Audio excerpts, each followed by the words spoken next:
Et après-demain, c'est la Hiloula de Rabbi de Shimon Rabbi Shimon Bar Bar Yochai. Yochai. Est-ce que vous savez, chers amis, que depuis qu'Hachem a amené le déluge sur le monde, Ah, qui veut dire quoi le déluge? le Le Maboul. monde s'est mal comporté. Ouais. Il y avait surtout ce qu'il y avait de grave, ce qui a débordé, c'était le vol. Ah oui, oui. Le plus, c'était le vol, Gezel. Alors, Dieu a amené le déluge. Et après le déluge, Noé a prié, et ils ont, Akadosh Baruch Hu a dit, quelque part comme un regret, j'amènerai plus le déluge sur le monde. S'il faut l'amener, pas sur le monde, sur un pays précis, un endroit précis, mais pas le monde entier.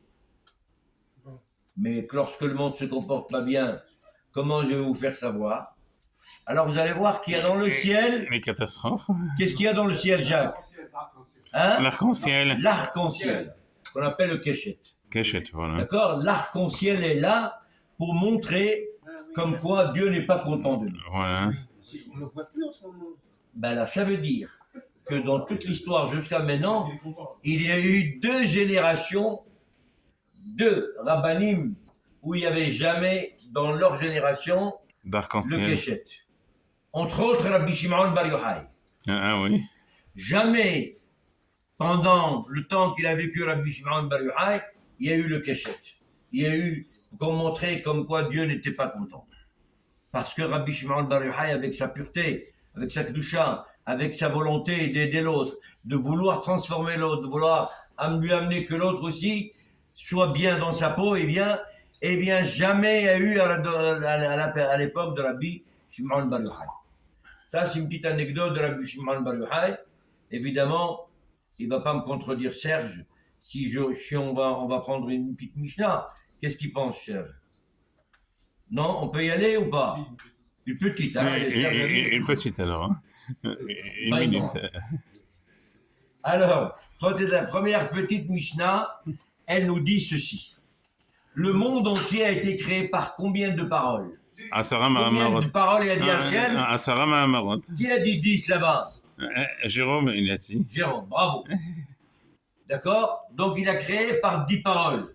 Alors la Mishnah pose la question, et pourquoi 10? Il aurait pu dire par une seule parole, il a créé tout le monde en même temps. Pour quelle raison?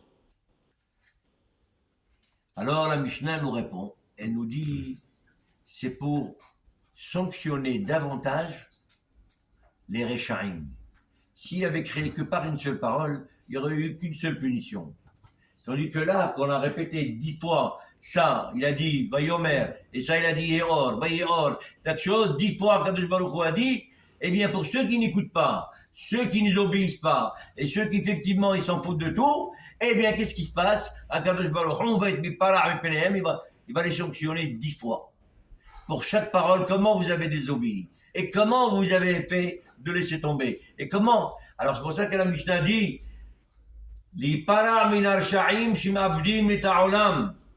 à cause de le monde, ils sont mis à bed parce qu'il a été créé Ba'asara Mahamarot. Et au contraire, de récompenser davantage les tzadikim qui font les 10 choses qu'Akadosh Baruch Hu a créées. Voilà. Elle est petite. petite. Chazak, Baruch Amar Ben Azar Amar, Vechanina, Tam,